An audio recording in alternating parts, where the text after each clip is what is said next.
I had been single for a while, and I was sick and tired of it. Being 32 and single is no laughing matter. The traumatic experiences of watching your friends get married, have children, and attain the American dream are akin to the hopeless depression of a schizophrenic mental patient. I wanted a wife. I wanted kids. I wanted a steady job. I was tired of working at Burger King and living alone in a studio apartment. And I was almost certain I memorized 90% of the porn stars on the internet by name. Disgusted by the company of my left hand, I decided to go out to one of those speed dating events. I picked out my best garb and walked out the door. Keep in mind, I worked at Burger King, so the best clothes I could afford were some mediocre dress shirts and tattered khaki pants I bought at Walmart during a clearance event. I walked into the event trying to display the shred of confidence I had left. I was instantly discouraged when I saw all the other competing males in their Armani suits, high-class whiskey in hand, and oars reeking of nothing but pure self-esteem and conceit. The ladies were dressed in fine dresses, some of them quite low-cut. It smelled like a flower garden designed by Martha Stewart herself. There were some serious lookers in here, and I swear my pants shrunk a couple sizes at the sight of some of these dresses. The speed dating started. The first girl I sat down with was quite young, a 22-year-old mother of three. She made a lot of mistakes in her life and seemed far more than I could handle. Right off the bat, she told me about how she was 4 days sober from methamphetamine and was looking to settle down with a nice man who didn't look like a walrus. I spent the next 4 minutes making general small talk, quite literally fearing for my life. Once the buzzer sounded, I rocketed out of my chair with the speed of a gazelle. The young woman seemed offended, but honestly, what did she expect? The next woman was way too old for me. I had thought that these events were age regulated and had different meetings for different people in different stages of life. I'm no pervert, but the whole idea of taking her shirt off and seeing 2 runny eggs nailed to the wall did not appease me. My decision was finalized as soon as she brought up her grandkids. I can hardly handle 1 generation of young ones, much less 2. I actually asked her if she needed help getting out of her chair after the buzzer sounded. Again, another dark look. I was batting 0 for 2, but such pitches were ones that I would gladly let the catcher have. The next woman seemed much more appealing. She was 26 and studying to be a nurse at the local hospital. She loved kids but had none of her own, which was a relief to me. She seemed well kept and stable, and wasn't a bad looker either. No lie, my eyes did wander a bit south a couple times during the meeting. She either didn't notice or didn't care, as she never pointed it out. I asked her if she liked my number as the session ended, and she consented. I flipped open my phone and entered her number as she read it out, smiling at her and thanking her for her listening ear. I got up to the next table. While doing so, I closed my phone by accident and realized that I never saved her number, so it was lost forever. For the love of 0 for 3. The next table was empty. What a joke. If I wanted to sit and stare at a wall, I would have stayed home. Nothing really to say here. Moving on. This is where the story begins to getting dark. The woman I met at the next table was the most interesting of all, but not in a bad way. She had long, flowing dark hair and green eyes. She had this cute smile, and man, what a tight body on this one. Black dress, black shoes, black everything. For someone dressed in such a gothic manner, she had such a bubbly personality. Everything I said made her giggle. I felt like a king just talking to this girl. She was 27 and currently unemployed. She was married to a husband before, but he had left her after their 2 children died of leukemia. She told me that the cancer was entwined with her lineage, dating back as far as the 18th century. Therefore, in numerous fits of emotional rage, her ex-husband blamed her for giving the children cancer and left. Too pained by the loss of her entire family, she moved to the city a few weeks ago and was living on unemployment, unable to continue working at her job due to the crippling depression and the panic she suffered as a result of her abandonment. Despite the torment in her life, she never seemed depressed about it. Either she was incredibly optimistic about life, or she was one of the best actors I had ever seen. Either way, I was willing to take a shot. I asked her if she liked my number. It turned out that she had some bad meetings at this particular convention herself, and wanted to take off to do something more fun. She tossed me an invite, seeing I was only a lonely 32-year-old man. She didn't have to ask twice. I never understood what she saw in me over the other guys. I was beaten and broken with no aspirations to better my current situation. Maybe she understood how I felt, concerning all the pain she felt herself, and decided to get to know who I really was under this cocoon of emotionless insecurity. I sensed a thread of compassion intertwined between all that stress and trauma, willing to lend an ear to anyone that felt the same pain as her. I was truly transfixed by her presence, drawn to her character. I never felt like this before. We decided to go to a pool hall. Apparently she used to be a regular at another pool hall by her old house, winning local tournaments and making a name for herself. And she wanted to check out the scenery there. I wasn't too shabby at the table game myself, so I was excited. Every shot she made was perfect. The balls just sank into the pockets, like each pocket was a black hole, just waiting for something to trespass into its field. Out of the 17 games we played, I think I made around 23 shots. She just kept running the table. It was funny, because she kept apologizing for being so good. I waved the apology and complimented her on her skill, causing her to giggle more. Every time she laughed, I fell harder and harder. And to be honest, I was always excited when the cue ball landed on my side of the table, because she bent over to take her shots, as many pros do. We left after that. She said she had to get home as she had some errands to run. Being new in the neighborhood and all, I agreed. Since I had a Facebook application that I had to update, obviously I didn't give her that reason. Jesus, what the hell is wrong with me? Passing up an amazing girl for Facebook. So we exchanged numbers and parted ways. I couldn't believe it. I had actually scored a beautiful woman. Hell yeah. Weeks and months passed on. We continued to talk and eventually began regularly dating. The relationship moved pretty quickly, and it seemed we were truly matched for each other. After about 7 months of dating, I asked her to marry me. I popped the question on the 17th, as that's how many games we played on our first date. She found that so romantic and flew into my arms, screaming yes to the skies. Things were finally looking up. I moved out of my shitbox apartment into her home. I always admired the cozy feel of her 2-bedroom ranch house, something perfect to start a family in. As I was moving my final things in, I noticed how much of a mess I was making with my boxes of stuff and all. I apologized and motioned to the basement to finish moving my things. Her face instantly darted to mine. In a hurried and almost frantic voice, she assured me that she'd take care of the rest of my things and that I should relax. It was a bit odd, sure, but she had been through so much excruciating sadness throughout her life that her having a psychiatric illness is something I expected. I complied to her request. The next few months were great. We never got tired of each other, and on our wedding day, the kiss we shared at the altar was so special that I firmly believe angels surrounded us and serenaded us with harps and trumpets as our lips connected and sparked so brightly that the entire room was illuminated. I'll leave out the details of the honeymoon, as this is not a pornographic piece. She was always leery of me approaching the unforbidding basement, sometimes to the point of arguing with me about it. But aside from that, I didn't see any fault in her until everything I knew about life was shattered. One day, she told me she was going to the grocery store. I noted that I wanted some ground beef in order to make some hamburgers for dinner. She smiled at me with that cute, adorable smile I have grown to know and love and headed out. After climbing Burger King's corporate ladder, I had finally attained the position of regional financial manager for the entire state. I was working on some budget information, assessing the cost of all franchises across the state.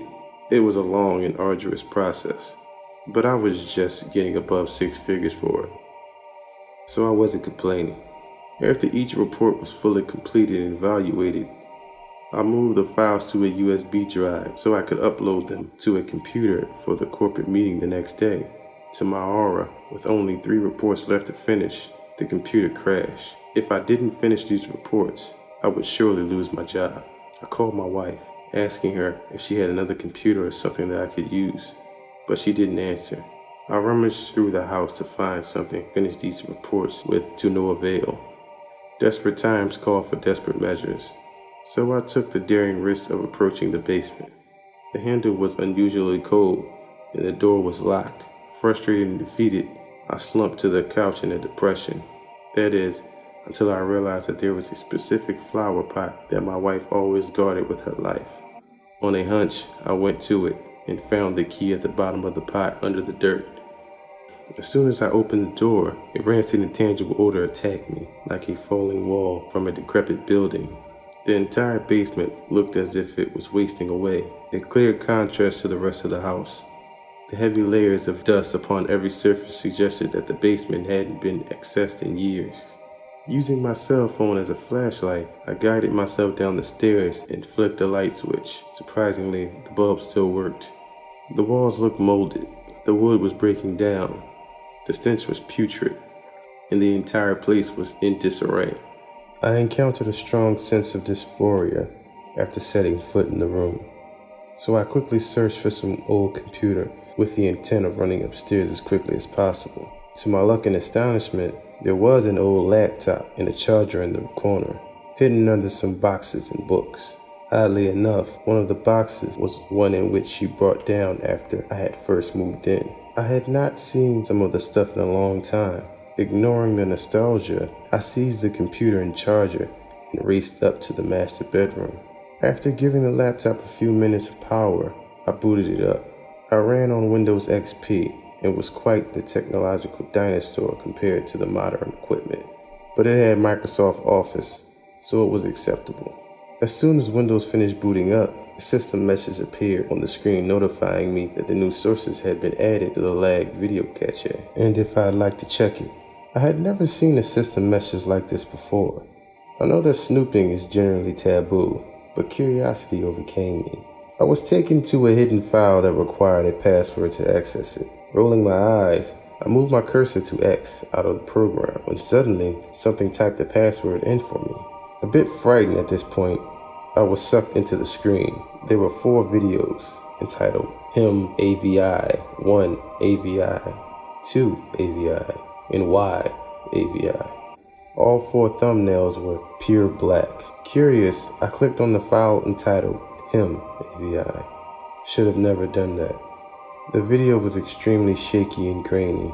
I could barely make out the figure of a man tied to a chair with some sort of a metallic rope. A woman, moving as if she was floating on air, not moving a single bone in her body, but yet being able to slowly hover around the room, came into the picture. To my horror, she brought out a knife and started slowly cutting the man. The man screamed in brutal pain as the woman slowly cut him to pieces.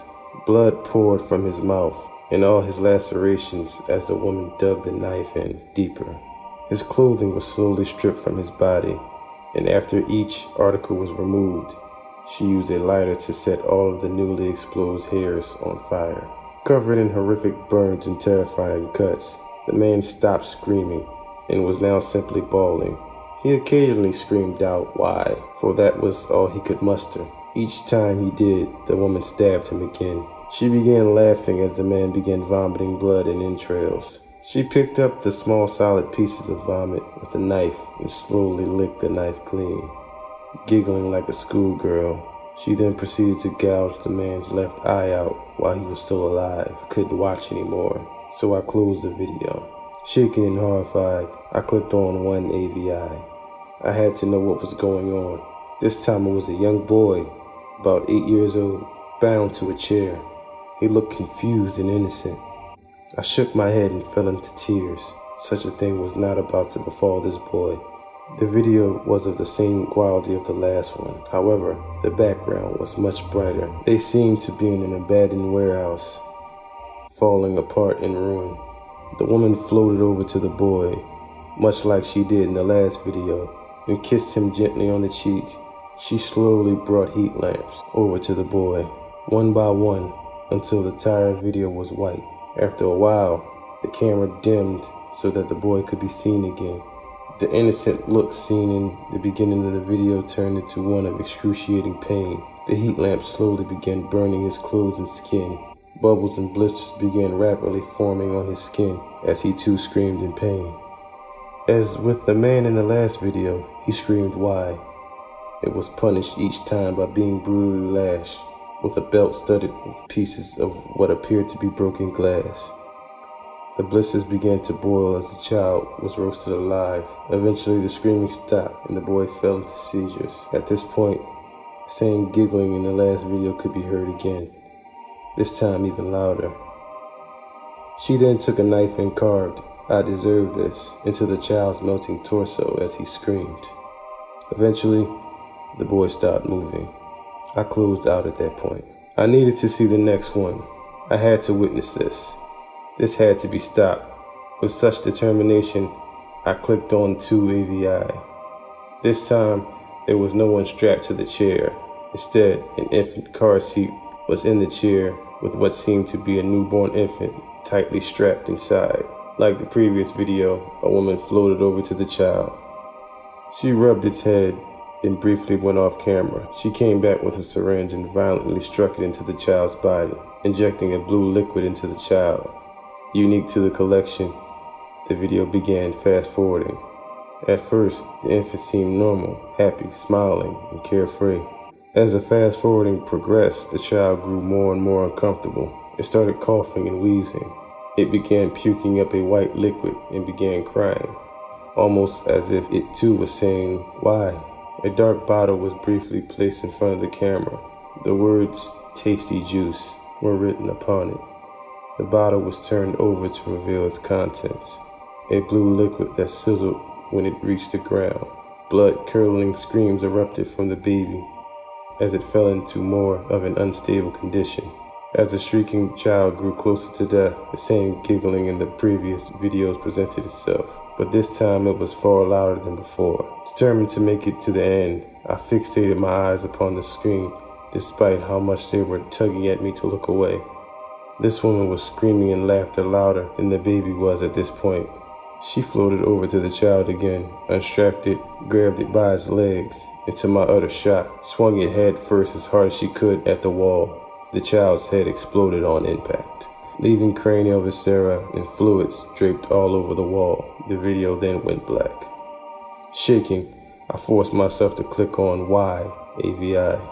Before the video played, I noticed that this file was modified within the last hour. Almost blinded by fear, I swallowed my apprehension and opened my eyes. This time there was just a woman. No other person was present. She was facing away from the camera and was speaking in a demonic tone. I can't recall exactly, but here's a paraphrased transcript of what she said. "Hello, clearly by now, you know that I am not the person you thought I was.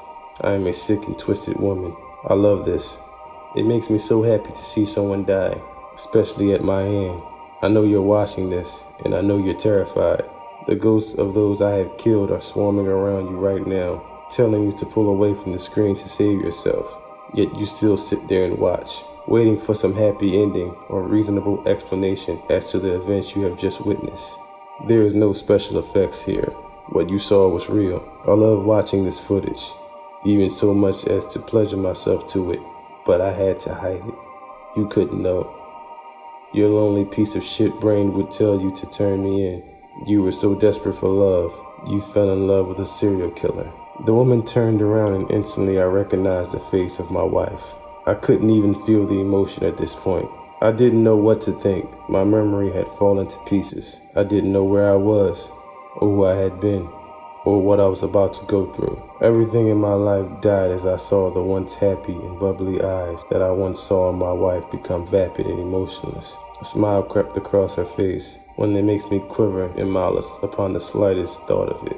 This wasn't possession. This wasn't mental illness. This was just evil. So evil. The video continued. "It's quite a shame. I really loved you. We had this passion." Remember the giggle? I made you fall in love with me. I tricked you. I lied to you. And want to know the best part? I knew you would find out. I couldn't keep the secret forever. Eventually, you'd find the key to the basement. Eventually, the stench would become too strong. Eventually, the decaying foundation would begin to topple the house.